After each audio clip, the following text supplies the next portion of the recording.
Good morning, Nayayaya. Kagigising lang ni Bukaki. It's 9:30 in the morning. Wala pa siyang almusal. Naya, you want oatmeal? Nagpakulo ako ng tubig, guys. Magtitimpla ako ng oatmeal para almusal niya. Hey! Smile, smile. Morning. Isus, Mariosep. Isus. My toes, my knees, my shoulder, my head. My toes, my knees, my shoulder, my head. Sel, isend mo sa akin video. Thank you, Ate Sel. Kasi kanina binilad ko yung butiki number 2. Butiki the second.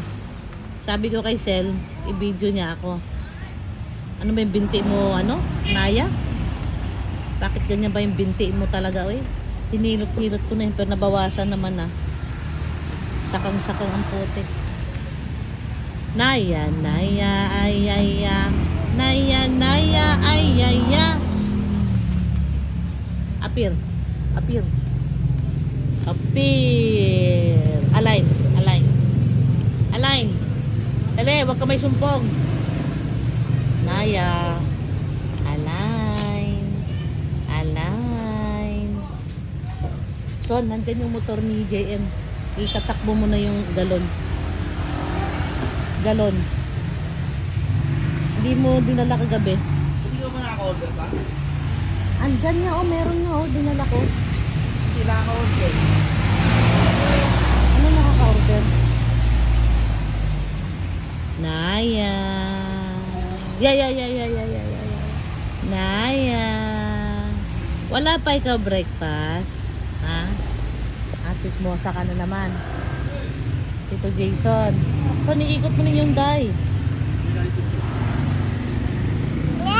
Nya.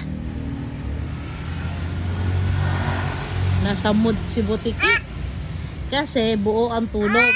Ay, loko ka pasungit naman. Sabihin mo nga, baby. Tawagin mo dali. Baby. Nakatingin sa loob, guys, kasi yung sister niya nasa loob pa.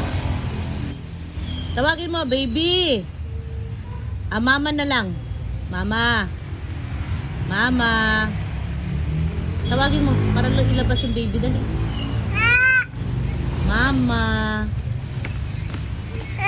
Mama. Tinuturo niya, kunin ko daw. Tawagin mo para ilabas si mama mo. Mama. Oh.